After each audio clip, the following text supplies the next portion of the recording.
So I ran into something here and I want to make a quick video on this because I figured someone else might run into this. If you look at my door, you'll see I got the plastic stripped, and you'll notice all the harness is completely out. The door boot is off. And the reason for that is if you look down here on my floor, you can see how much rust there is. And this truck has been leaking a lot of water down here.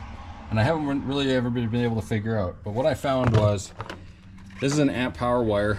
He had it running through the door, through over here, then down along here. And what they did, this is the replacement, but I'll show you in a second what they did. And I'll show you real quick how you can fix this. Okay, so these harnesses, I got it spread out all here in the bench so you can see the harness going out there. So these harnesses have to be fed through this rubber boot. And there's too many connections, too many wires, too many plugs that this will not allow it to be fed this way through. On the other side is this plug, and this plug is too big to allow it to be fed through that way. So there is no way that this boot, or this rubber boot, will allow this harness to be fed anywhere through here. So you're left with two choices. Choice number one, find a donor truck with the entire harness, with the boot, and replace it. Option two, as you can see, take the plug off, got all the wires depinned, and then just pull it through, put the plug back on, and then it'll allow you to do this without having to do any of that monkeying around.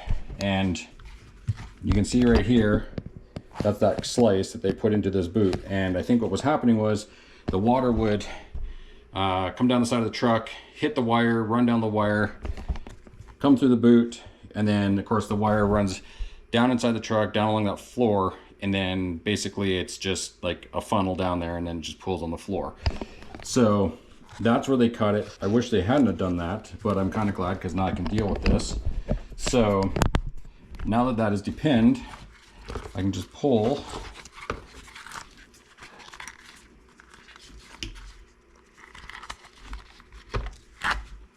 that through.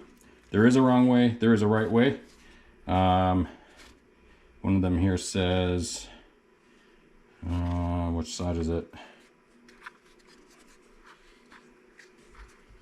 Yeah, so right here you can see it says body on there. So that has to go towards, so this is the door side, this is the truck side. And it's really easy to do this. So this plug comes with this blue lock, and it goes in like this. So it can only go in one way, locks only one way.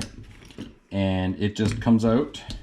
Just put a pick, small screwdriver under the corners, and then it unlocks that. When you have that unlocked, it basically stops and doesn't allow these pins, because it will basically feed somewhere like through here, I think it is, or here, I don't remember exactly, but it just doesn't allow these to come out of this when it's done. Now, the way this works is you can kind of see it on camera. There's these little tiny levers down inside here. You can kind of see it there.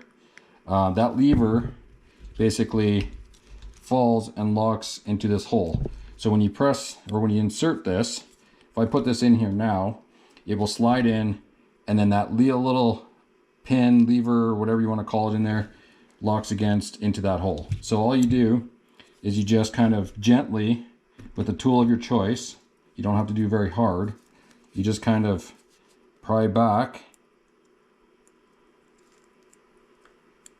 on that lever while you're sort of pulling on the wire, and then it'll just come out.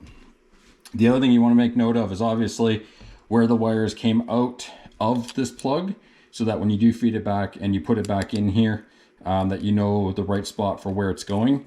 If you do lose it, you're going to have to find a wiring harness.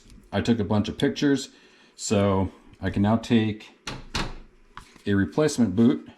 It does have a little hole in it right here, but that's just basically a breather hole. The actual boot itself is fine. So it should say body on here. So that goes to the truck. So I want it to go like this, so that hole is down. And then that way, once everything is back together, everything will work fine. So now I can just feed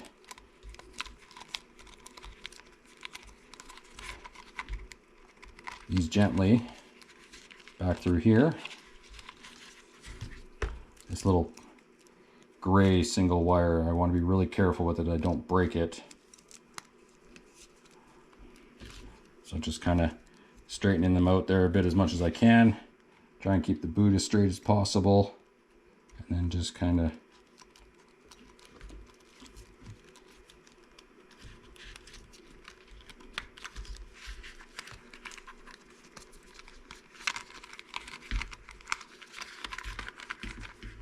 feed them back through.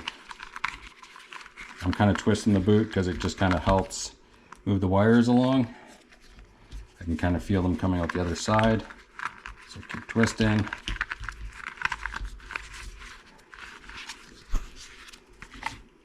You can kind of see the wires poking out.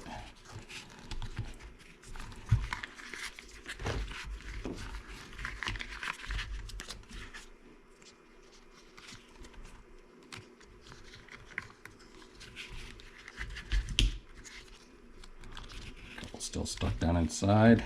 Just gently pull those up and free them. And there, got a new boot. So I'll look at my phone, I get this all repinned, and then I'll show you what that looks like afterwards. New boot, comes down, plugs installed. Easy peasy job. So, gonna go back to the truck, run this all through the door again, get this all plugged in, and this runs up into the cab, to the fuse block. This all runs to all the various stuff in the doors, the locks, and the power windows and stuff like that. So I'm going to get this all reconnected, all plugged back in, get it working, check, make sure everything is fine. Once it's good, I'll show you guys that. I could do that over a couple of times. Even though I told you guys about making sure body goes to body and door goes to door, I still fudged that up and went backwards. And then found out as well, don't know where I put them. Give me a sec. Oh, I know where they're at. They are over here.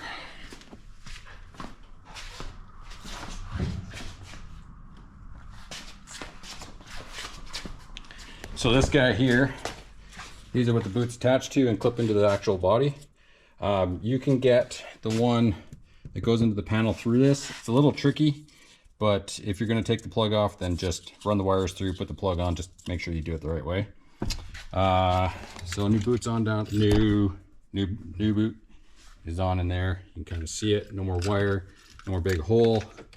And you can see even after depinning, window goes up on the passenger side, window goes up. Oh. Something's catching in my door, so I'll have to look at that. But figured I'd just do a quick little one to show you guys that you don't have to replace the entire harness in your door. You can just unplug that and then go that way, and it makes it a whole lot easier. I thought for a minute I was going to have to, and I realized, nope, just undo it. So hopefully, if you ever have to do this, this will help you figure that out. And for now, that's it for this one. So we'll see you next time. Thanks for watching.